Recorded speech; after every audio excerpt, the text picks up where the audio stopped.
아멘. 우리 하나님께 감사의 박수 합시다. 아멘. 우리 성도들은요, 주님의 날을 기다리면서 사는 자들인 줄로 믿습니다. 우리 믿음의 끝은 주님의 날이에요. 그 날이 와야 천국 갑니다. 우리 이제 그 날을 기다리고 있는 거예요. 말씀을 보도록 하겠습니다. 오늘 말씀 야고보서 5장 7절에서 11절을 보도록 하겠습니다. 야고보서 5장 7절에서 11절.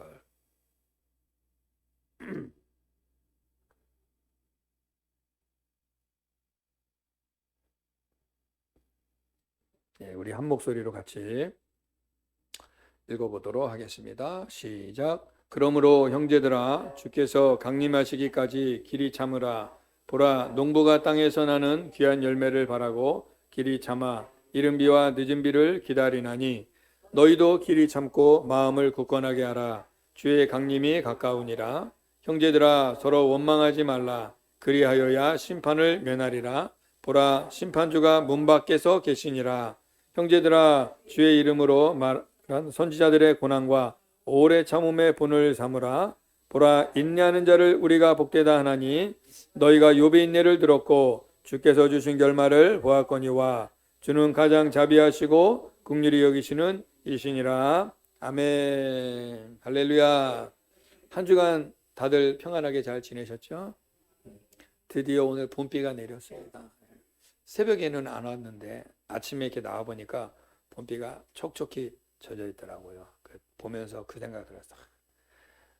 우리 모든 심령에도 성령의 봄비가 내려서 흡족하게 젖어서 만물이 소생하듯이 저 여러분의 심령도 소생하게 되기를 축복합니다. 이번 한 주간 동안 제가 이 말씀을 묵상하면서 매주 말씀을 전하다 보니까 다양한 종류의 말씀을 나누지만 결국 목적지는 하나지요. 우리가 아버지의 나라에 들어가는 것입니다. 그것을 위해서 우리가 이 땅에서 지금 이렇게 힘들지만 믿음 생활하고 있는 거예요. 오늘 이 야고보서 5장 우리가 읽었던 이 본문 7절에서 11절 내용도 바로 그 말입니다. 이른비와 늦은비를 얘기하고 농부가 귀한 열매를 기다리듯이 이른비와 늦은비, 이게 하나님의 은혜를 말하는 거거든요. 이 은혜를 기다리듯이 오늘 이 본문은 너희가 이 땅에서 인내하라. 여러 가지 고난을 만나지만 인내하라. 그리고 그 인내는 언젠가 끝이 온다. 그날이 바로 주의 강림의 날이다. 그 내용을 이야기하고 있는 것입니다.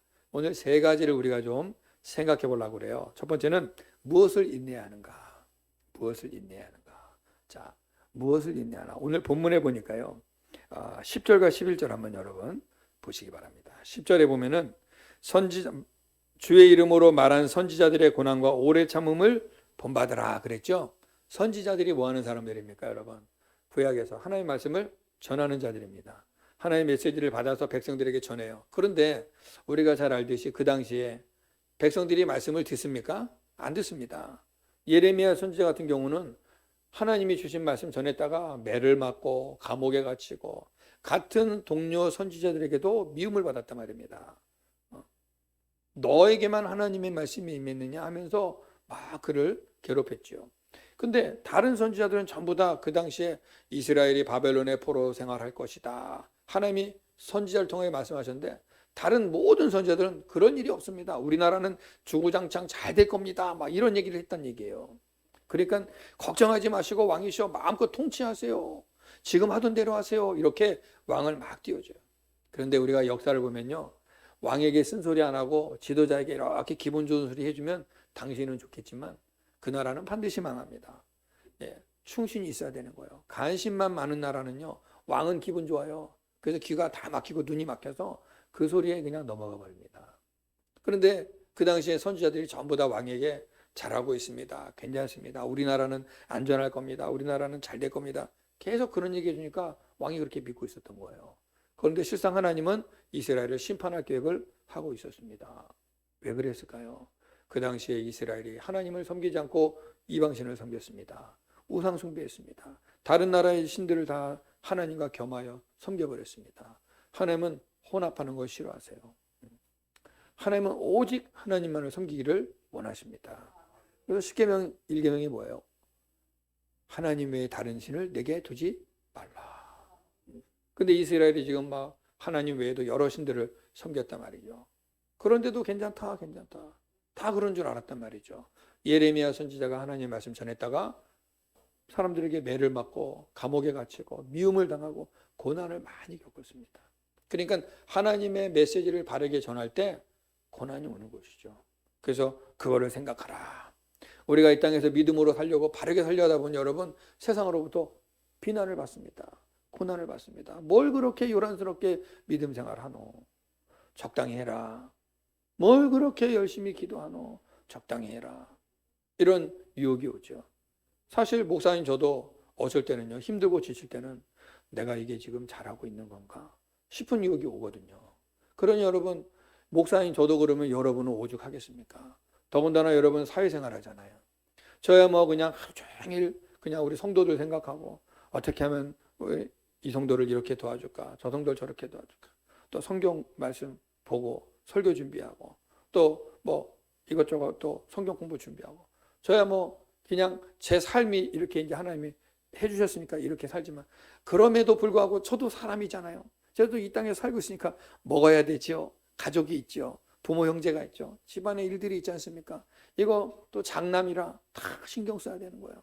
그러니 여기저기 쫓아다녀야 되고 문제 해결해야 되고 하다 보면 지칠 때가 있습니다. 그럴 때 저에게도 유혹이 와요.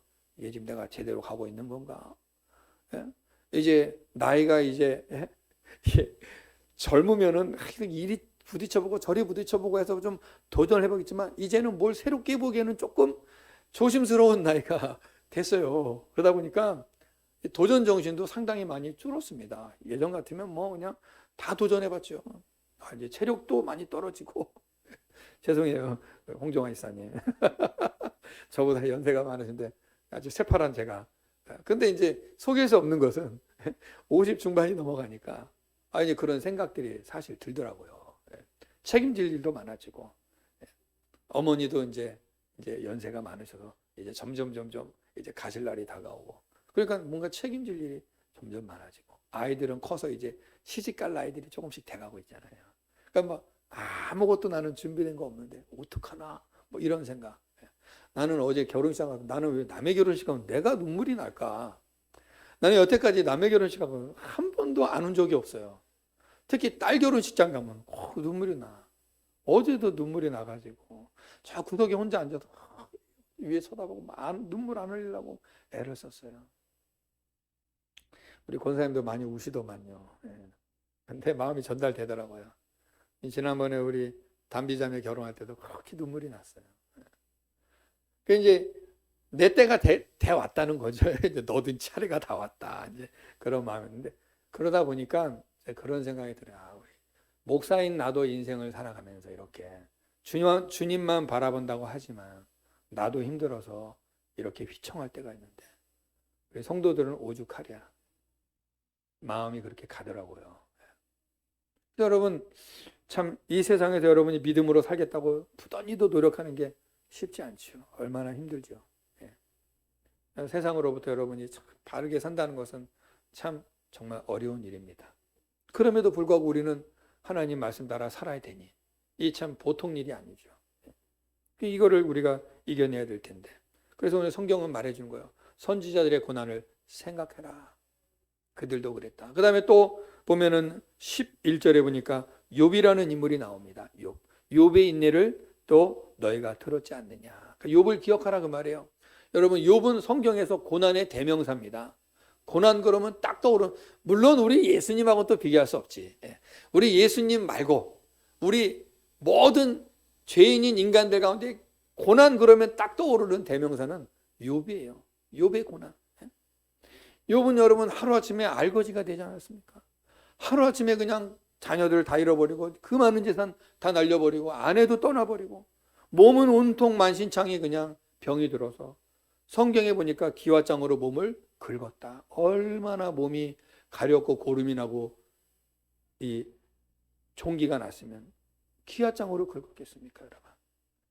그 왜 우리 막 아토피 심한 사람 보면 막 상처가 많잖아요. 막 긁어가지고 막 이런데 막 상처가 많다고요. 간지러우니까. 욥은 그보다 더한 병을 얻은 거야. 그런데 우리가 왜 성경에서 하나님이 욥을 소개해 줬을까?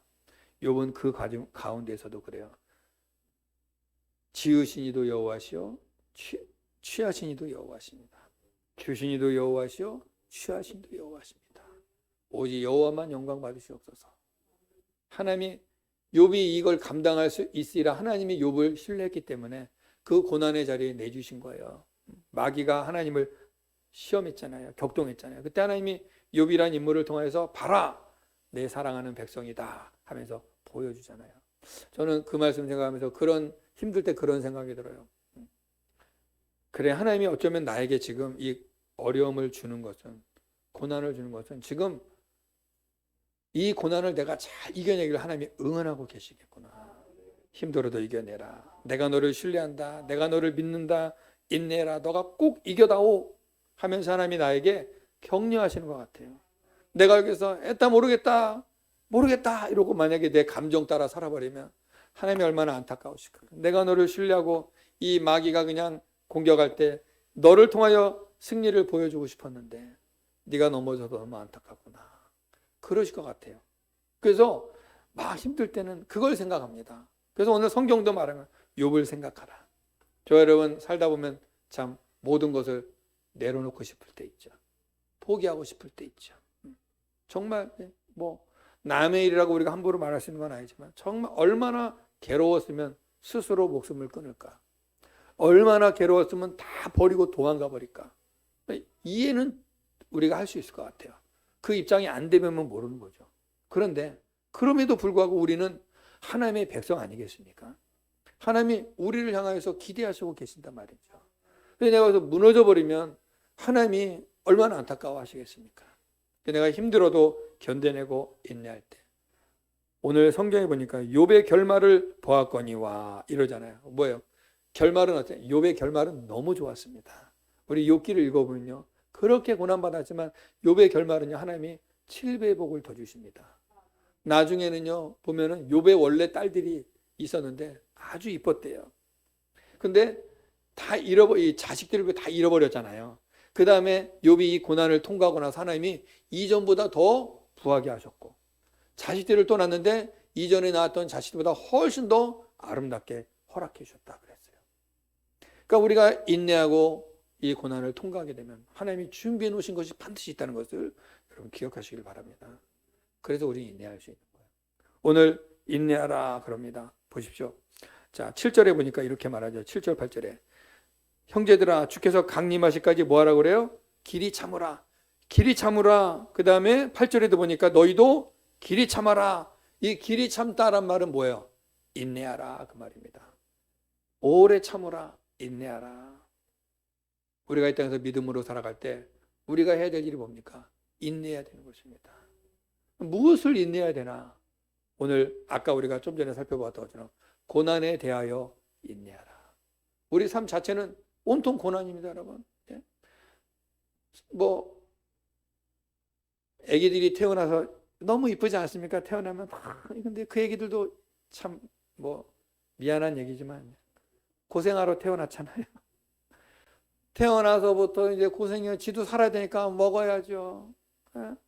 아파야죠. 우리 하준이도 지금 아픈데도 교회 왔어. 애기 믿음이 대단한 거예요, 여러분. 우리 하준이가 저렇게 아픈데도 열이 펄펄 끓고 목이 아픈데도 와서 지금 예배 드리고 있잖아요, 여러분. 배워야 된다고요. 배워야 돼. 나는 애기 보면서 너도 고생이다, 태어나서. 우리 인생 자체가 즐거움도 있지만 고생이 많아요. 그러지 않습니까, 여러분? 살다 보니 고생이에요. 참. 그러나 우리가 좋은 쪽 보고 사니까 사는 거지. 나쁜 것만 생각하면 못 살죠.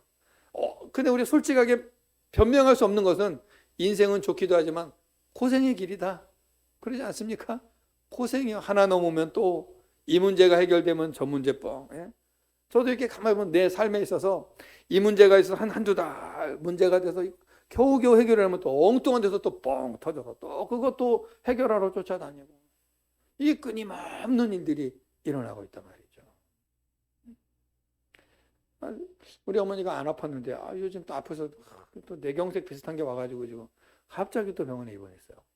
나는 이제 아들로서 또 병원도 못 가보고 바쁘다 보니까 주중에 한번 다녀왔는데 만나지도 못해요, 병원 가도. 요 뇌 요 관련된 데만 관리하는 병실에 있어가지고 아예 접촉이 아예 안 돼요. 그냥 병원까지 갔다가 그냥 뭐 필요한 것만 이렇게 사다 넣어드리고 그냥 왔죠. 이런 것들이 끊임없이 있으면 참 인생은 참 고달프구나, 고난의 연쇄구나. 우리가 그런데 인내하라. 오늘 성경과 인내하라, 길이 참으라. 우리 인생은요 모두 각자가 다 다르지만 다 지금 고난 속에 살아가고 있습니다. 여러분 또 더군다나 우리는 예수까지 믿어요. 그러니까 고난이 더 많아요. 안 믿는 자들은 그냥 그 감정풀이를 좀 하고 살지만 우리는 어때요? 예수 믿으니까 이거 감정풀이도 못해. 한 장 하고 그냥 노래방 가서 싹 한번 신나게 부르면 샥 끝날 텐데 우리 또 그런 것도 안 하잖아요. 왜? 그리스도의 덕을 위해서. 우리 만약에 여러분 제가 목사인데 갈 수도 있겠죠. 하지만 여러분 술 먹는 목사 밑에서 여러분 신앙생활 할 거예요? 노래방 가서 이런 목사 밑에서 신앙생활 할 거냐 말이에요. 덕이 안 되잖아, 덕이. 그런 집사님, 권사님 보고 신앙생활 하랍니까? 덕이 안 돼요. 그러니까 우리는 그것 때문에 지옥 가네 천국 가네 그 문제는 아니에요. 하지만 덕이 안 돼요. 그리스도의 덕이 안 돼. 그러니까 그 복음을 위해서, 전도를 위해서 한 영혼이 죽게 돌아왔는데 내가 방해가 되면 안 되니까 그런 것들을 절제해요. 이런 것들도 또 우리에게는 고난이 되는 거예요. 내가 잘못하지 않았어도 누명 쓸 수도 있고요. 오해받을 수도 있어요. 그러면 한마디 하고 싶지. 예? 법적으로 좀 해보고 싶은데 우리가 또 믿는 자로서 그런 거 법적 다툼하면 또 웃기잖아요. 그렇죠? 그러다 보니까 참게 되고 인내하게 되고 양보하게 되고 손해보게 되니까 이것도 고난이에요. 이런 것들. 또 외부적인 고난도 있죠, 여러분. 여러분이 믿는다고 가족들이 막 핍박하는 사람도 있을 것이고 직장 내에서도 은근히 살짝 이렇게 따돌릴 수도 있고 뭐 그런 거 있잖아요. 그러니까 저도 제 친구들을 만나면은 제가 이제 목사라 술을 안 먹으니까 1차 때는 밥을 같이 먹어요. 돈을 걷어서. 근데 2차 가잖아요. 2차. 그러면 나는 가서 치킨만 먹고 앉아 있는 거야. 술을 안 먹으니까. 다 맥주 먹고 술 먹잖아요. 그럼 속으로 안주빨이네 안주빨 이럴까 봐 그거 듣기 싫어서 2차는 제가 내요. 2차는 제가 낸다고. 다 사줘. 그 돈이 좀 나가긴 하지만 그래 욕을 안 먹는 거예요. 오해하지 마세요. 목사님이 술 사준다고. 그런 의미가 아니라 이 불쌍한 영혼들을 축제로 인도하려면 한 번씩 사줘야 돼요. 맨날 목사라고 가서 치킨만 뜯어먹고 이 안주빨만 먹다 가면 욕먹어요. 아무리 친구라도. 그거 사야 된다고. 그리고 다 이러면 이제 내가 다 대리운전 해주고 그래야 되는 거예요. 그러니까 오해받을 수도 있어요. 그런데 가끔 그런 생각 들더라고. 호프집에 앉아있다고 혹시 성도가 날 보면 어떡하지? 목사님 술 먹나? 그런 오해 받을 수도 있잖아요. 근데 뭐 그런 일은 없어요. 그러나 이제 불쌍한 내 이 친구들을 전도해야 되니까 만나주고 한 번씩 이렇게 내가 술값도 내주고 다 이렇게 집에까지 이렇게 대리운전도 해줄 때가 있죠. 쉽지 않습니다, 여러분. 그러니까 우리가 이렇게 사회생활하면서 이런 외부적인 고난, 이런 것들, 이런 고난들, 이런 고난에 대해서 우리가 인내하라. 여러분은 이거 아마 다 느끼시라 믿습니다. 여러분 삶에다 느끼죠. 그런 거 있죠. 힘들죠. 근데 여러분 이게 우리가 지금 감당해야 될 고난이라는 사실입니다. 그러면 주님 이 고난을 언제까지 우리가 해야 됩니까? 오늘 성경은 말해줍니다. 자, 7절에 보십시오. 뭐라고 그래요? 주께서 강림하시기까지. 또 8절에도 뭐라고 그래요? 너희도 길이 참고 마음을 굳게 하라. 주의 강림이 가까우니라. 그러니까 이 고난이 언제까지 되는 거예요? 주님이 강림이 올 때까지 우리가 인내하라. 그날 되면 끝난다. 그 말하는 겁니다. 아멘이시죠? 자, 우리는 종말의 삶에서 우리에겐 두 가지 종말이 있습니다. 하나는 우리 개인적 종말이 있어요. 또 하나는 하나님의 이 대자연에 대한 종말이 있습니다. 자, 개인적 종말은요. 우리 누가 먼저 갈 수 알 수 없어요. 그죠? 우리 살다가 주님이 강림하시기, 강림이란 말은 재림이란 말이랑 똑같은 거예요. 주님이 다시 오신다. 그 말이에요. 그 재림, 강림 같은 의미인데 주님이 정말 우리가 이렇게 살고 있는데 어느 날 갑자기 하늘문이 쫙 열리는 거예요. 성경에 이렇게 돼 있어요. 하늘문이 열리고 주님이 천사들과 함께 영광 중에 구름 타고 다시 오시라. 심판주로 오십니다. 자, 예수님이 초림주로 오실 때는 어때요? 갓난 아기로 오셨어요. 마리아의 몸을 통해 오셨어요. 그때는 연약한 아기로 오셨어요. 하늘에는 평화요 하늘에는 영광이요 땅에는 평화로다. 그 평화의 왕으로 오셨습니다. 그러나 재림 예수, 다시 오실 그 재림 예수, 초림 예수는 아기로 오셨지만 재림 예수는 심판주로 오십니다. 심판주로. 그때는 모든 사람이 다 거기에 오신다고 그랬어요. 초림 예수 때는요, 유대 베들레헴 땅에서 마구간에서 조용히 태어나셨어요. 그러나 다시 오실 때는 만국이 다 볼 수 있도록, 모든 만민이 볼 수 있도록 하늘문이 열리고 오신다. 여러분 상상이 되십니까? 하늘문이 열려? 여러분 이 우주에 펼쳐진 이 광활한 우주가 다 말려버리고 열린단 말입니다. 하나님 만드신 이 모든 것들이 열린단 말이에요. 그렇게 오실 때 그 재림, 그 정말 두 가지가 있어요. 근데 이 둘 다 우리는 언제 올지 몰라요. 여러분 언제 죽을지 알고 계십니까? 몰라요. 멀쩡하게 살다가 갑자기 죽을 수 있어요. 알 수가 없어요. 주님이 오신 날도 아무도 모른다고 그러잖아요. 주님만 아신대잖아요. 그러니까 우리는 둘 다 몰라. 그러니까 어떻게 되는 거예요? 그날이 언제 올지 모르니까 항상 깨어서 준비하여서 살아라. 그 말씀하는 겁니다. 그날이 올 때까지. 성경은 주님이 다시 오신다는 약속을 명확하게 정확하게 해주고 있습니다. 한 몇 군데 성경을 찾아보도록 하지요. 사도행전 1장 11절 한번 읽어봅시다. 시작. 이르되 갈릴리 사람들아 어찌하여 서서 하늘을 쳐다보느냐. 너희 가운데서 하늘로 올려주신 이 예수는 하늘로 가심을 본 그대로 오시리라 하였느니라. 아멘. 우리 예수님 승천하신 모습을 제자들이 보고 있었어요. 하늘로 들리는 모습을. 근데 천사들이 말하는 겁니다. 가심을 본 그대로 다시 오시리라.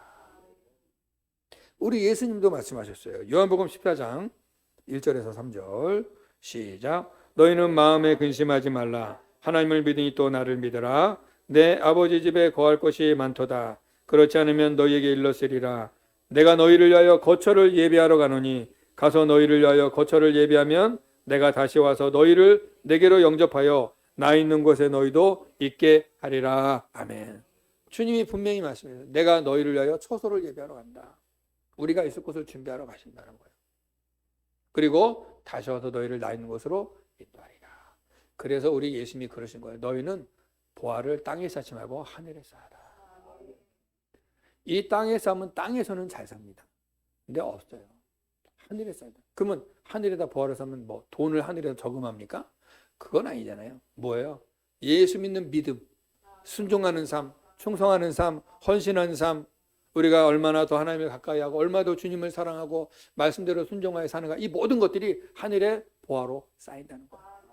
이거는 이 땅의 그 화폐의 가치하고는 비교가 되는 것이 아닙니다. 이 땅에 우리는 돈을 많이 모아야 부자가 되고 잘 살지만 이건 이 땅의 일이에요. 하나님의 나라에서는 이 물질이 되는 것이 아니라 내가 주를 위하여 얼마나 충성하였는가, 얼마나 주님을 사랑하였는가, 얼마나 주님이 그 명령하신 대로 형제를 사랑하고 섬기고 또 복음을 전하고 예배 가운데 내가 살았고 믿음으로 순종하였고 기도로 주님을 만났고 말씀으로 살았는가가 다 카운트가 되는 것입니다, 여러분. 그러니까 여러분 이렇게 예배 드리는 것, 여러분 기도하는 것, 찬양하는 것, 여러분이 정말 우욱하고 올라오지만 그리스도의 영광을 위해서 내가 이걸 견뎌내고 양보하고 인내하는 이 모든 시간들이 하나님 앞에는 다 카운트가 되고 있다는 사실이에요. 그것 때문에 인내할 수 있는 것입니다. 그래서 우리가 이길 수 있는 거예요. 그걸 쌓아라. 자, 주님이 그랬잖아요. 너희가 거할 것을 내가 준비한다. 예수님 분명히 말씀해요. 그러면 어떤 장소적 변화가 있다는 거예요. 분명히. 우리가 이 땅에서도 여러분 이 땅의 모든 삶의 그림이 이게 여러분 천국을 다 시사해주고 있는 것입니다. 영의 세계에 우리가 살아갈 것을 다 시사해주고 있는 거예요. 이 땅에서도 여러분 집 없는 자가 없잖아요. 물론 집 없는 이제 분들도 계시죠. 노숙자들이나. 그러나 우리가 다 대체적으로 집이 있잖아요. 그러면 우리가 여기서도 여러분 내가 얼마나 가졌냐에 따라서 집의 사이즈나 환경이 달라지듯이 내가 하나님 앞에 얼마나 충성하고 이 땅에서 믿음으로 살았냐에 따라서 하나님 나라에서의 나의 천국의 집이 다르다는 거예요. 이거는 영적인 얘기라서 잘못 들으면 이게 무슨 뭐 판타스틱 같은 얘기일 수도 있지만 그렇지 않습니다, 여러분. 이미 천국을 영적으로 경험하신 분들, 또 하나님께서 더 은혜를 주셔서 환상 가운데 꿈 가운데 경험하신 분들은 다 동일하게 얘기하는 게 있어요. 천국에 가면 다 각자의 집이 있다는 거예요. 이 땅에서 여러분 그 믿음의 보화를 쌓으실 수 있기를 축복합니다. 예수님이 그러잖아요. 내가 가서 너희를 거처를 준비한다. 다시 와서 너희를 내 있는 곳으로 데려가겠다. 여러분 우리가 잠을 자다 꿈을 깨면은요, 그 꿈속에서는 내가 막 꽤 오랜 시간 있는 것 같고 뭐 어디 온 천지를 다 돌아다니는 것 같은데 꿈 깨면은 잠깐이었잖아요. 우리 이 땅에서의 삶이요 마치 꿈과 같습니다. 지금은 우리가 막 100년의 인생을 살고 막 이 긴 인생을 사는 것 같고 힘든 게 사는 것 같지만, 이 삶이 끝나고 아버지의 나라, 우리 이제 아버지의 나라, 이 세상의 일이 끝나고 아버지의 나라에 들어가면요, 그때는 그게 현실이 되는 거예요. 지금 이 땅에서 살면 꿈이 되는 것입니다. 우리가 그걸 모르니까 여기가 다인 줄 알고 사는 거예요. 우리가 잠자다가 꿈속에서 보면 그 현실이잖아요. 꿈이 막 현실처럼 느껴져요. 그러다가 막 떨어지다가 눈 뜨고 꿈이었네. 다행이다 이러잖아요. 어쨌든 너무 좋은 꿈을 꾸면 안 깼으면 좋겠는데 누가 그냥 깨워가지고 학교 가 하고 깨가지고 왜 깨웠어 막 이럴 때 있잖아요. 우리가 이 땅의 모든 삶을 끝내고 이제 온전한 우리의 육과 영으로 아버지의 나라에 들어가면은요, 그 삶이 영원히 이제 준비되는 것입니다. 이 꿈과 같은 세상에서 우리가 할 일이 뭐냐? 예수 잘 믿고 믿음으로 살다가 천국 들어가는 것입니다. 여러분 여기에 신경 쓰셔야 되는 거예요. 그것을 위해서 인내하라. 이제 주님의 날이 다가온다. 반드시 주님이 심판하러 오셔서 나누신다는 거예요. 그때 우리 주님이 우리를 들려 올라가시는 그 자리에 서 있어야지 지옥 떨어지는 자리에 서선 안 된다. 그래서 성경은요, 이러한 목회자들이나 주의 종들을 통해서 이런 메시지를 주고 있는 거예요. 지금 여러분 들으셨으면 이제는 깨달으시기 바랍니다. 저건 재미있는 옛날 얘기, 절대 그러지 않습니다. 성경은 진리입니다. 하나님의 말씀입니다. 그러니까는 성경 창세기 1장 1절을 못 믿으면 아무것도 못 믿는 거예요. 하나님이 세상을 만드신 거 여기서부터 막혀버리면 아무것도 안 되는 거예요. 여러분 믿을 수 있기를 축복합니다. 믿는 것도 축복이에요. 믿는 것도. 우리가 사도신경으로 달마다 고백하잖아요. 하늘이 오르사 전능하신 하나님 편에 앉아 계시다가 저리로서 산자와 죽은 자를 심판하러 오시리라. 주님이 오시리라. 우리 고백하지 않습니까? 맨날 고백하는데도 못 믿을 때가 있잖아요. 그렇지 않습니다. 여러분 믿을 수 있기를 축복합니다. 한 군데 더 볼게요. 요한계시록 1장 7절 시작. 볼지어다 그가 구름을 타고 오시리라. 각 사람의 눈이 그를 보겠고 그를 찌른 자들도 볼 것이요 땅에 있는 모든 족속이 그로 말미암아 애곡하리라. 그러하리라. 아멘. 반드시 주님이 오신다고 예언해 주셨습니다. 그날이 와요. 성경의 모든 예언은 다 이루어졌습니다. 이제 하나 남았어요. 뭘까요? 주님의 재림입니다. 그럼 오늘 이 시대를 살아가는 우리는 뭘 바라보고 살아가야 될까요, 여러분? 주님 오실 날을 준비하며 살아가야 됩니다. 거룩한 신부가 되어야 될 줄로 믿습니다. 항상 깨어 있어야 돼요. 내 믿음을 잃지 않도록. 여러분의 믿음이 갈수록 이렇게 퇴색되면 안 돼요. 시간이 갈수록 여러분의 믿음이 더 상승돼야 될 줄로 믿습니다. 노력하셔야 돼요. 제가 또 얘기하잖아요. 믿음은 우리 구원은 하나님의 은혜로 왔지만 이 받은 구원을 이 구원이 구원되고 이 구원의 꽃을 맺으려면 여러분 노력하셔야 돼요. 여러분 말씀 사모하셔야 됩니다. 기도의 자리에 사모하셔야 됩니다. 가만히 있으면 이게 영이 열리고 가만히 있으면 말씀이 깨달아지는 게 아니에요. 여러분 사모하셔야 돼요. 우리가 그 오순절 마가다락방에 성령에 임할 때 성도들이 어떻게 해요? 성령 받기를 사모하여 모여서 기도하고 있을 때 임했다 그 말이죠. 그러지 않는데 성령은 임하지 않습니다. 사모하는 자에게 임하는 거예요. 여러분 사모하실 수 있기를 축복합니다. 그럼 세 번째, 그러면 이제 우리가 이 고난에 대하여 인내하며 주님의 강림을 기다리는 동안에 어떠한 자세로 인내해야 되는가? 이거 되게 중요하죠. 그냥 마냥 기다리면 힘들잖아요. 어떠한 자세로 기다려야 되는가? 오늘 본문이 두 가지를 얘기합니다. 8절 보겠습니다. 8절에 보니까 자 같이 읽어볼까요? 시작. 너희도 길이 참고 마음을 굳건하게 하라. 마음을 굳건하게 하라. 자 히브리서 13장 9절 보겠습니다. 시작. 여러 가지 다른 교훈의 히브리서 13장 9절. 찾으세요. 찾으세요.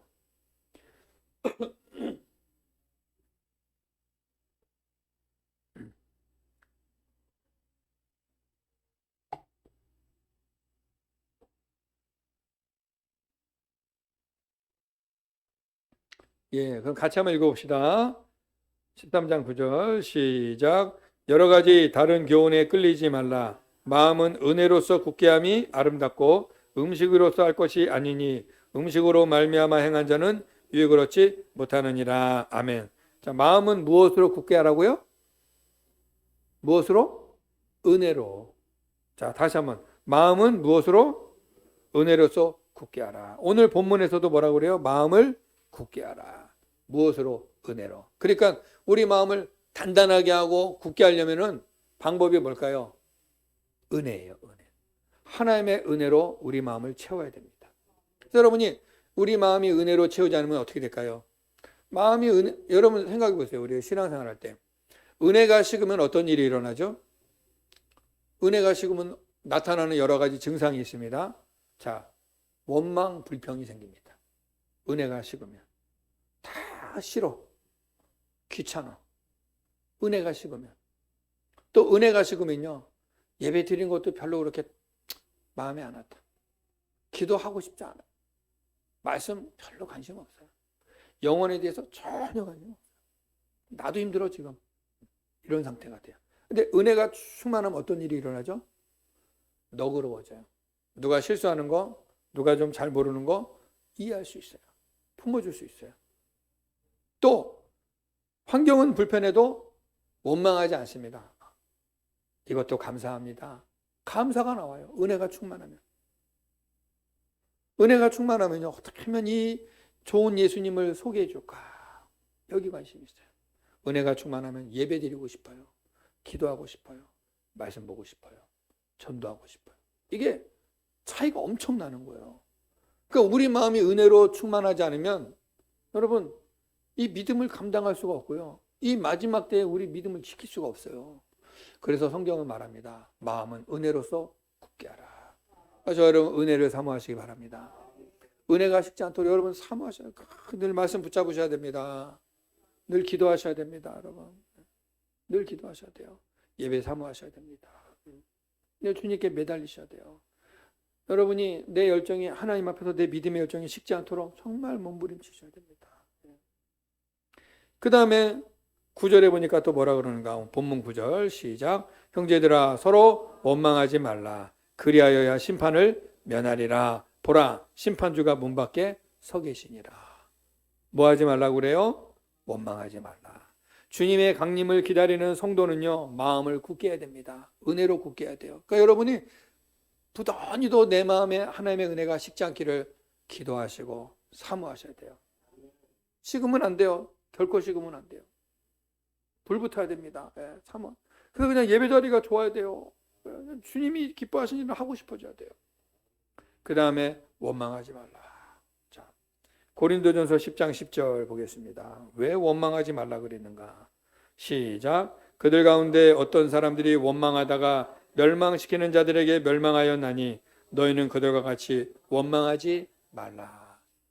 원망하다가 멸망당했다는 거예요. 이 내용이 무슨 내용이냐면 이스라엘이 광야에 나와서 시내산을 지나다가 모세가 하나님께 부름받아 시내산에 올라갔죠. 40일 동안 올라갔습니다.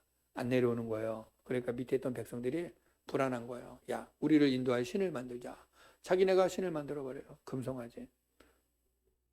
그리고 하나님을 원망하고 모세를 원망하죠. 우리를 광야까지 끌고 나서 이게 뭐냐? 우리를 인도할 신을 만들자. 그 원망 때문에 하나님이 그날 레위인들을 통해서 불평했던 모든 자들을 다 멸망시켜버렸습니다. 예. 원망은요 멸망의 이유가 되는 거예요. 오늘 성경은 분명히 말하잖아요. 원망하다가 멸망당했다. 그러니까 원망하지 마라. 예. 저 여러분 신앙생활하면서 원망할 일이 있을 때 여러분 결코 입 밖으로 원망을 내뱉지 마시기 바랍니다. 왜 우리가 그게 중요하느냐? 여러분 우리가 예수 믿는 자가 이제 써야 될 말이 있고 쓰지 말아야 될 말이 있습니다. 예수 믿는 자들은요 부정의 은혜는 금지하지 않아야 됩니다. 왜냐? 이거는 마귀가 쓰는 말이에요. 마귀는 이런 말을 좋아해요. 안 돼, 못해, 미워, 싫어, 누구 때문이야, 누구 때문이야, 아유 이거 저러고 저러고 원망하잖아요. 마귀가 그걸 금방 알아듣습니다. 영적인 일이에요. 마귀가 금방 알아도 달라붙어요. 여러분 이 원망하는 말 한번 터뜨려 보시죠. 계속 퍼집니다. 두세 사람 붙어서 하나 원망해 보십시오. 그냥 쫙 퍼지는 거예요. 그 원망하면은 선한 역사가 일어날 수가 없는 거예요. 설사 원망한 일이 생기더라도 입으로 내버리지면 안 돼요. 그걸 주님 앞에 들고 가셔야 됩니다. 하나님, 상황이 이러네요. 어떡할까요? 주님, 도와주세요. 지혜 주세요. 어떻게 말할까요? 이거 되게 중요한 거예요. 근데 이게 그 마음이 이게 은혜로 굳지 않으니까 어떤 그냥 바로 나와버려. 그냥 느끼면 바로 나와. 이게 말의 실수가 되는 거예요. 그러다 보니까 어때요? 무너지는 거예요. 우리 사람들이 왜 다툽니까, 여러분? 말 한마디 잘못했다 그냥 빡 부딪혀갖고 다투지 않습니까? 그죠? 지나가다가 막 차 타고 가다가 옆에서 누가 뭐라 그러면 문 내리고 반말했다고 싸우는 이유가 원래는 그게 아니었는데, 원래는 이게 차선 문제나 이런 것 때문에 시비가 붙어야 되는데 문 내리고 운전 똑바로 해. 그런데 저도 반말했어. 반말 때문에 내려갖고 이제 치고받고 싸는 거야. 차하고는 원래 이유는 차 문제였는데 얘는 없어지고 너 나한테 너 나이 몇 살이야? 막 이러고 이제 붙는 거야 이제. 이거거든요. 우리 여러분 사람이 다 그런 원망 때문에 다 무너지는 거예요. 그리고 이 사소한 것 때문에 그냥 살인도 일어나고 가정이 깨져버리기도 하고. 이 참 심각하지 않습니까? 이 말 한마디. 그래서 원망은 하지 마라. 성경이 분명히 말해줘. 예수 믿는 자는요 원망하면 안 됩니다. 설사 그런 일이 있어도 그거 주님 앞에 해야 됩니다. 주님 참 속상합니다. 주님 속상합니다. 참 어디 가서 말도 못하고 주님 도와주세요. 해결해 주세요. 주님 앞에 직고하시기를 바랍니다. 그러나 우리가 감사하고 은혜로운 말을 하게 되면요 성령님이 역사해 주십니다. 여러분. 우리가 같은 말도 여러분 상대방에게 좋은 말 해주면 이쁘잖아요. 기분 좋잖아요. 누가 여러분 보고 오늘 집사님 양복이 잘 어울리십니다. 참 몸매가 어울리십니다. 딱 그러면 기분 좋아요, 나빠요?